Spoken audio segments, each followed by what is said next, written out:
तुम्हारे माँ बाप तुम्हें पढ़ाते हैं, तुम्हें जीवन देते हैं, रातों भर सोते नहीं हैं, तुम्हें भोजन के लिए, तुम्हें कपड़े देने के लिए, तुम्हारे फेस्टिवल के लिए तुमको स्कूल बेहतर से बेहतर स्कूल में पढ़ाते हैं, ताकि हमारी बेटी हमारा बेटा पढ़े तो कल के दिन नाम रोशन करे। और तुम फ्रीडम के नाम पर, तुम फ्रेंड सर्कल के नाम पर, तुम अपने प्रेमी के नाम पर, तुम अपनी प्रेमिका के नाम पर उनको गाली बक्कर के अलग हो जाते हो।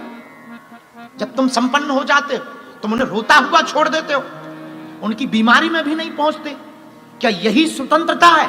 अगर ये स्वतंत्रता है तो निश्चित रूप से मूर्खता है। अगर ये स्वतंत्रता है, ये बात शायद कोई और नहीं बोल पाएगा, पर हम बहुत दावे के साथ हम ये बात कह रहे हैं। बेटा और बेटी जितने पढ़ने वाले हैं, भैया तुम भगवान को ना मिल पाओ तो चलेगा, तुम हमारी कथा ना सुन पाओ तो चलेगा, तुम हमारी कथा में ना आ पाओ तो चलेगा, पर कभी तुम माँ बाप को मत रुलाना।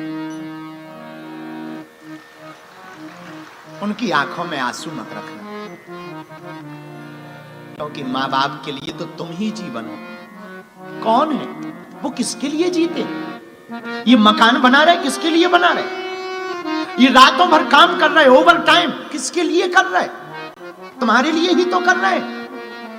और तुम फ्रीडम के नाम पर, तुम अपनी प्रेमिका या प्रेमी के नाम पर उनको दुत्कार देते, उनकी नाक कटवा देते। अरे ठीक है, माना हमने मोहब्बत बुरी नहीं है, माना हमने मोहब्बत बुरी नहीं है, पर माँ बाप से ज्यादा जरूरी भी नहीं है।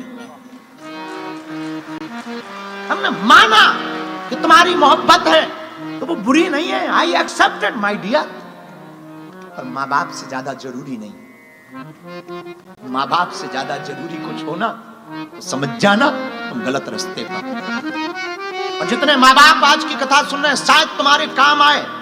हम प्रार्थना करना चाहेंगे हमारी इस बात के वीडियो को आप जरूर अपने बच्चों को सुनाना। हमें अंग्रेजी तो आती नहीं, आप जरूर ट्रांसलेट करके सुनाना, शायद किसी बच्चे का जीवन बच जाए। क्योंकि हमने इस देश में, भारत में, भारत के बाहर बहुत देशों में घरों को बिगड़ते हुए, बिखरते हुए देखा है, घरों को बर्बाद होते हुए देखा है, माँ बाप को रोते बिलखते देखा है। हमने उन आंसुओं को देखा है। हमारे पास लोग आते हैं पीड़ा लेकर, वो कहते गुरुजी सब कुछ है, बस बच्चे पास नहीं।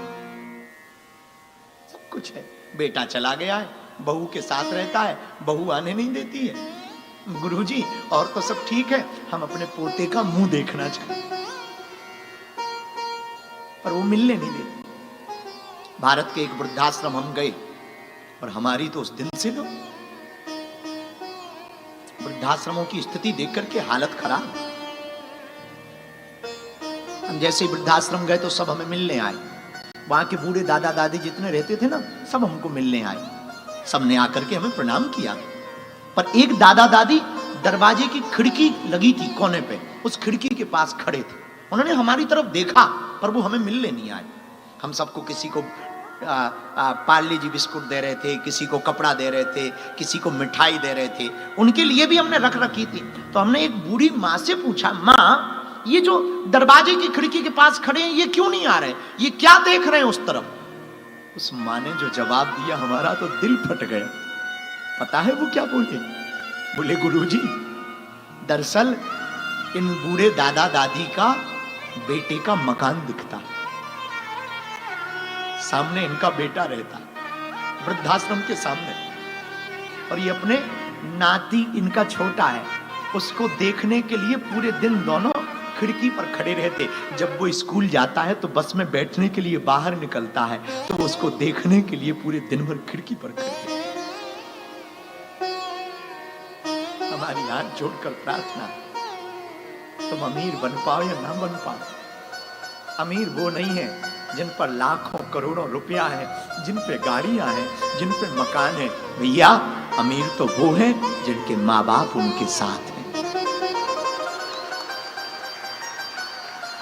अगर तुम्हारे माँ बाप तुम्हारे साथ नहीं है तो तुम्हारी बादशाहत, तुम्हारी अमीरी, तुम्हारी उपलब्धियां किसी काम की नहीं है।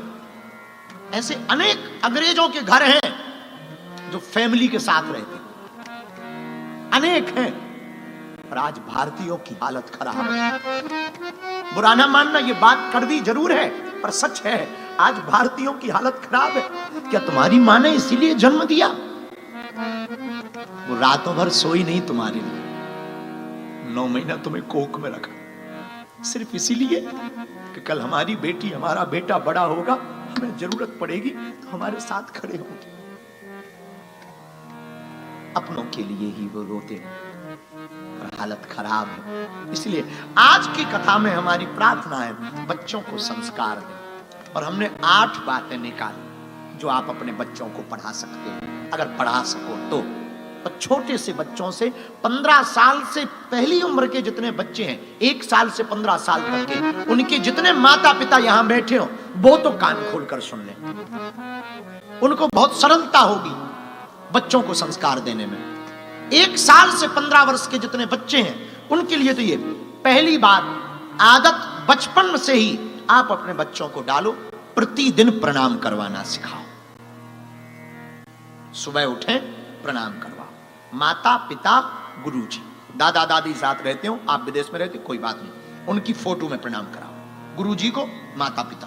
प्रातः काल नहाए मुंह धोए या ना धोए, फर्स्ट में उसको यही बोलो। दूसरा संस्कार, हर शनिवार रविवार यहां छुट्टी होती है, स्कूलों की भी होती है, रविवार तो होती है ना। 1 घंटा शाम को रामचरितमानस पढ़वाओ। खुद भी बैठो, आपकी भी छुट्टी होती है। आप जब सी एरिया जाते हो बहुत बढ़िया है, जाओ सी एरिया जाओ, आप ऑस्ट्रेलिया घूमने जाओ, आप जंगल जाओ, पहाड़ जाओ, बहुत बढ़िया है। 1 घंटा उस बच्चों को जबरदस्ती बैठा रहो, वो ना आती हो सुनवाओ, पर 1 घंटा रामचरितमानस पढ़वाओ। तीसरा संस्कार बच्चों को जो दें, राम और राष्ट्र, इन दोनों के प्रति उन्हें सम्मान सिखाओ।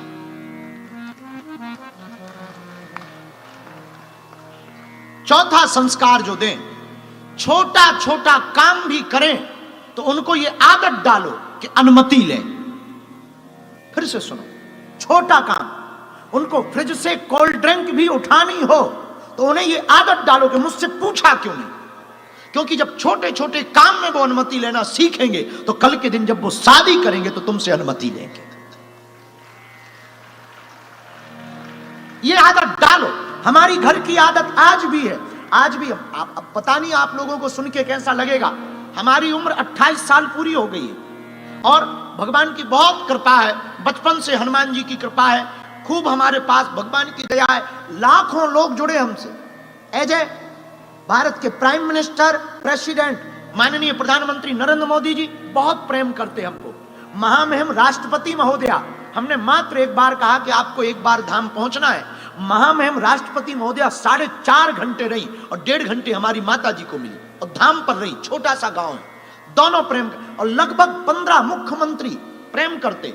छोटे से लेकर हर वर्ग का व्यक्ति हमसे प्रेम करता। पर आप सुन करके चौंकेंगे, आज भी हम अपने पिताजी से डायरेक्ट बात नहीं कर पाते। प्रधानमंत्री जी से बात कर लेते, राष्ट्रपति जी से बात कर लेते हैं, और देश का कोई भी मुद्दा होता है हम अपना तर्क रख लेते हैं, हम अपनी बातें रख लेते हैं, हम संवाद कर लेते हैं। लेकिन भैया आज भी हम अपने पिता से बात नहीं कर पाते, इतनी मर्यादा है। आज भी डरते नहीं है, मर्यादा है। और जब भी कहीं जाते हैं बहुत बिजी हो तो फोन पर, नहीं तो आज भी आदत है। भगवान की कृपा है, उसी गांव में हमारा जन्म हुआ, वहीं हम पैदा हुए, उसी गांव में बालाजी है। तो जैसे ही आश्रम से निकलते हैं पहले माता पिता को प्रणाम करते हैं, हम अमुक अमुक जगह जा रहे हैं, आज्ञा दें।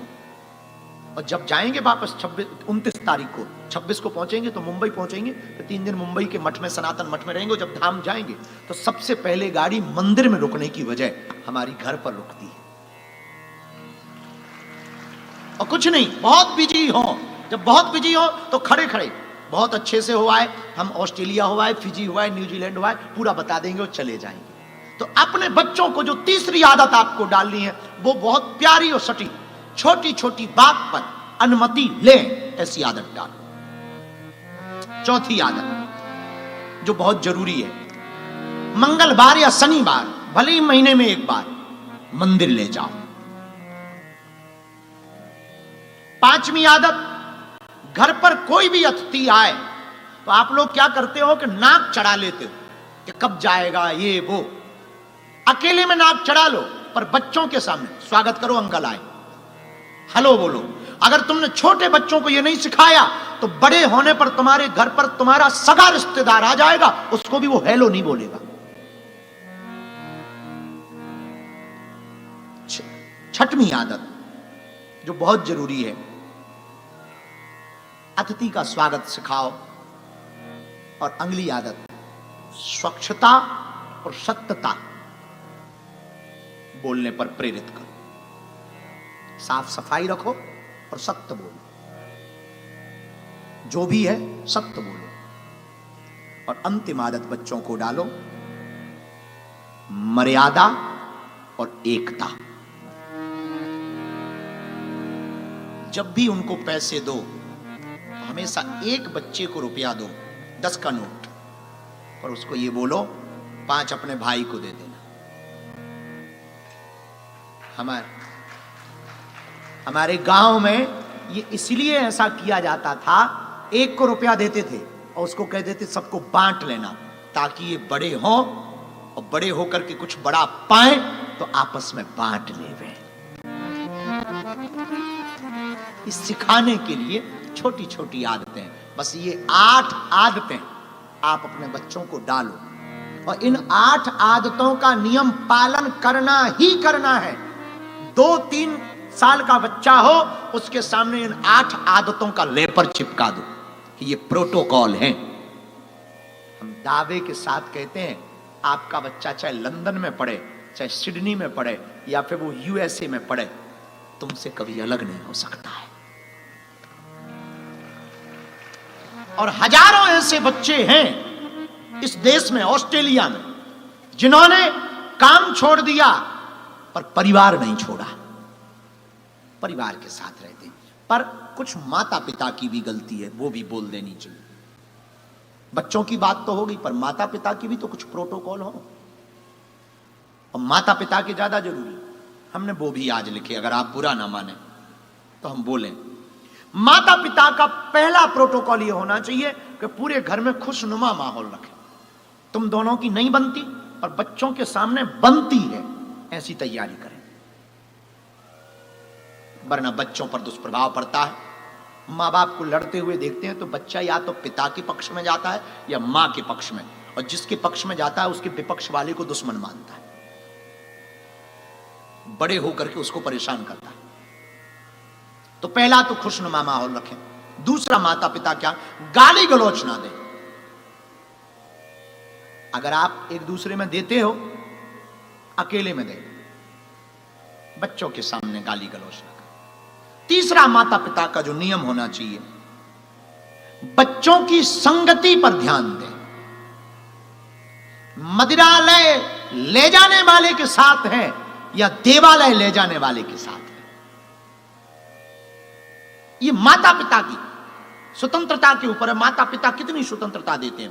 पहले दिन से ही अगर आप ध्यान करोगे, पहले दिन से ही, जिस दिन बच्चा गलती करे कि वो पब क्लब से आया है और तुम्हें बताया नहीं, पहले ही दिन झन्नाटेदार हो जाए, फिर देखो तुम मजा।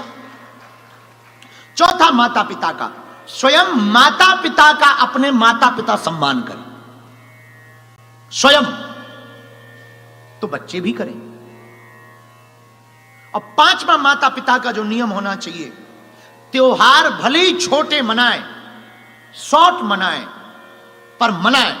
दीपावली, होली, रक्षाबंधन, ग्यास घर पर मनाएं, छोटा मनाएं, बच्चों को भी बैठाएं। रामनवमी मनाएं, छोटी मनाएं, पर मनाएं। हनुमान जन्मोत्सव मनाएं, छोटा मनाएं, पर मनाएं। ऐसा करने से बच्चों को आदत पड़ जाएगी। ये माता पिता के लिए बहुत आवश्यक है।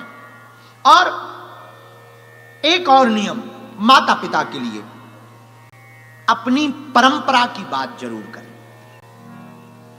आधा घंटा 30 मिनट आप वर्ल्ड पर चर्चा करते, देश की परिस्थिति पर चर्चा करते, गेम पर चर्चा करते, क्रिकेट पर चर्चा करते, फुटबॉल पर चर्चा करते, सनातन संस्कृति पर छोटे से ही बच्चों के सामने चर्चा करें कि हमारा हिंदुत्व क्या है, हिंदू धर्म क्या है, और इसकी परंपरा क्या है, और इसकी मर्यादा क्या है।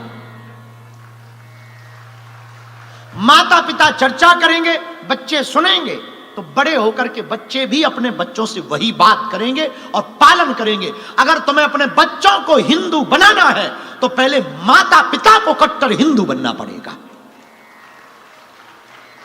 माता पिता कट्टर हिंदू बनेंगे तो बच्चे हिंदू बनेंगे, माता पिता नहीं बनेंगे तो बच्चे। ये हमारी मात्र मुश्किल से 14-15 बातें हैं। ये 14-15 बातें अगर प्रत्येक घर में लागू हो जाएं तो हम ऑस्ट्रेलिया के इस विस्ब्रेंड के अरीना हॉल से दावे के साथ कह सकते हैं हजारों लोगों के घर टूटने से बच जाएंगे। बच्चों का भविष्य सुधर जाएगा। और हम तो प्रार्थना करेंगे, जेम्स भाई तो ठीक है, संघ के डॉक्टर साहब भी बैठे हैं, पूरी टीम बैठी है, हम आप लोगों को प्रार्थना करेंगे ये 14 बातें, एक तरफ बच्चों के संस्कार, दूसरी तरफ माता पिता के संस्कार, ऐसा रैपर बना करके ना बांट देने चाहिए। पंपलेट बांट दो, चिपका दो दीवालों में, अपने पूजा मंदिर में लगा दो, ताकि बच्चे जाएं, नजर पड़े। बच्चों के कमरे में लगा दो, ये तुम्हारे नियम, बाकी सब चलेगा, बस इतना हो जाए। इतना अगर हो गया, हमारा सनातन बहुत महान है माई बाप, बहुत महान है। अभी सबसे दुनिया का अमीर आदमी एलोन मस्क के फादर एरोल मस्क भी राम मंदिर का दर्शन करने पहुंचे। यह है सनातन धर्म। पूरी दुनिया का अमीर आदमी एलोन मस्क के फादर एरोल मस्क राम मंदिर का दर्शन करने पहुंचे। अकेले नहीं गए, जोड़ा से गए, माथे पे टीका लगाया, गले में राम नाम का पटका डाला और कहा सनातन धर्म महान है। यह है सनातन धर्म। हमारा सनातन धर्म सबको एक करना सिखाता है। हमारा सनातन धर्म हिंसा पर नहीं, अहिंसा पर बल देता है। हमारा सनातन धर्म व्यापार पर नहीं, परिवार पर जोर देता है। हमारा सनातन धर्म किसी को दुख देने पर नहीं, दया करने पर जोर देता है। हमारा सनातन धर्म अपमान पर नहीं, सम्मान पर जोर देता है। हमारा सनातन धर्म मंदिर में बैठे भगवान को तो मानता ही है, लेकिन घर में बैठे मां बाप को भी भगवान मानता है। हमारा सनातन धर्म स्त्रियों को भोग्या नहीं, पूज्या मानता है। हमारा सनातन धर्म नारी को केवल मजे का विषय नहीं मानता, 7 जन्म तक जीने मरने की कसम खाने की बात कहता है। नारी को भोग्या नहीं मानता, पूज्या मानता। हमारा सनातन धर्म बेटियों को दुर्गा मानता, हमारा सनातन धर्म बेटों को कृष्ण मानता। वो सनातन धर्म के सब दुनिया का सबसे अमीर आदमी भी, उसका पिता एरोल मस्क भी सनातन राम मंदिर जाते हैं। वो सनातन धर्म एशिया के सबसे अमीर आदमी है मुकेश भाई अंबानी, उनका एक बालक है अनंत भाई अंबानी, और हमारे बड़े प्रिय हैं बहुत। एक दिन ऐसे ही पदयात्रा पर चर्चा चल रही थी और उसके अंदर ऐसा जुनून है, उनके अंदर ऐसा जुनून है कि उन्होंने बिना सोचे विचारे, शारीरिक परिस्थिति बहुत ठीक ना होने पर भी अपने जन्मदिन तक पर द्वारकाधीश के दर्शन करने के लिए पदयात्रा का प्रण ले लिया। इन्हें कोई कमी नहीं है, भगवान की बहुत कृपा है। अब एलोन मस्क को क्या कमी है, जिसका बेटा एलोन मस्क को क्या कमी है? अब ये भगवान से क्या मांगे? सब है। फिर भी भैया सनातन धर्म वो है जहां आत्मिक और मानसिक दोनों शांति प्राप्त हो सकती है। मन को शांत करने की जरूरत। इसलिए मेरे बच्चों, हम प्रार्थना करेंगे। आज की कथा तो हमें बोलनी ही थी, लेकिन खासकर हम बच्चों के लिए ही आए हैं। ऑस्ट्रेलिया में हम आए तो हिंदुओं के लिए। बच्चे सुधर जाएंगे, जीवन सुधर जाएगा। बच्चे सनातनी बन जाएंगे, जीवन सुधर जाएगा। ये बातें अगर तुमको अच्छी लगे ना, अपने बच्चों को जरूर बताना घर पर, ताकि तुम्हारे बच्चे सुधर सकें और तुम्हारा घर बिगड़ने के पहले बन सके। अंत में चौपाई गा करके हनुमान जी की 7-8 बातें करके, बहुत छोटी सी 5-10 मिनट की चर्चा है, और फिर हम कथा विराम कर देंगे, क्योंकि बहुत लेट हो गए। कितना बज गया है? 8 ही बजे ना। ओ विराम करना चाहिए। राम रसायन तुरे पासा सदा रहो रघुपति के दास। कथा के साथ ये भी जरूरी है, दोनों बातें जरूरी थी, इसलिए थोड़ा समय जरूर यहाँ वहां लगा, पर ये भी बात बहुत आवश्यक थी तो बोलनी जरूरी थी। हनुमान जी से 8 चीजें सीखें। विनम्रता, लगन, संवाद कौशल, चौथा लीडरशिप, 5वां स्वामी के प्रति समर्पण, 6वां ज्ञान, 7वां बल की शक्ति है तो उसका सदुपयोग भी, और 8वां खड़े कहीं भी हो पर झंडा तो राम जी का ही फहरेगा। ये 8 चीजें हनुमान जी से सीखने योग्य। हनुमान जी में बल है तो विनम्रता भी है, उनके जैसा कोई विनम्र नहीं, हाथ जोड़े बैठे रहते। हम लोग एक छोटा सा काम कर लें तो ऐसे अकड़े फिरते हैं जैसे मान लो अंदर से आगे को लोगों जो है सरिया भर गो। हाँ हाँ हाँ, धन्य हनुमान जी, कितने विनम्र। दूसरा लगन, लगन इतनी तेज है कि लंका जाते समय 3 स्त्रियां मिली, सुरसा मिली, लंकनी मिली, सिंघका मिली। हनुमान जी बोले अभी नहीं हम रुकेंगे जब तक राम जी का काम नहीं कर देंगे। एक ही लक्ष्य है, बस राम जी का काम करना है, जानकी माता का पता लगाना है। बोलो सीताराम। तीसरा संवाद कौशल, संवाद बात करने का तरीका हनुमान जी के पास बहुत गजब का है। विभीषण जी ने पूछा कौन हो, नाम बताओ, तब हनुमंत कही सब राम कथा निज नाम। हनुमान जी ने अपना नाम नहीं बताया, पहले राम कथा बताई फिर नाम बताया। हम लोगों से कोई पूछा कौन हो, हम लोग डायरेक्ट बता देते हैं। देखो ये धर्म है, सेवक का धर्म है, पहले स्वामी का परिचय दे। शिष्य का धर्म है, पहले गुरु का परिचय दे। पुत्र का धर्म है, पहले पिता का परिचय दे। भक्त का धर्म है, पहले भगवान का परिचय दे। ये हनुमान जी से संवाद कौशल सीखो। चौथा लीडरशिप। आहा, हनुमान जी मुखिया हैं, पर कैसे मुखिया हैं?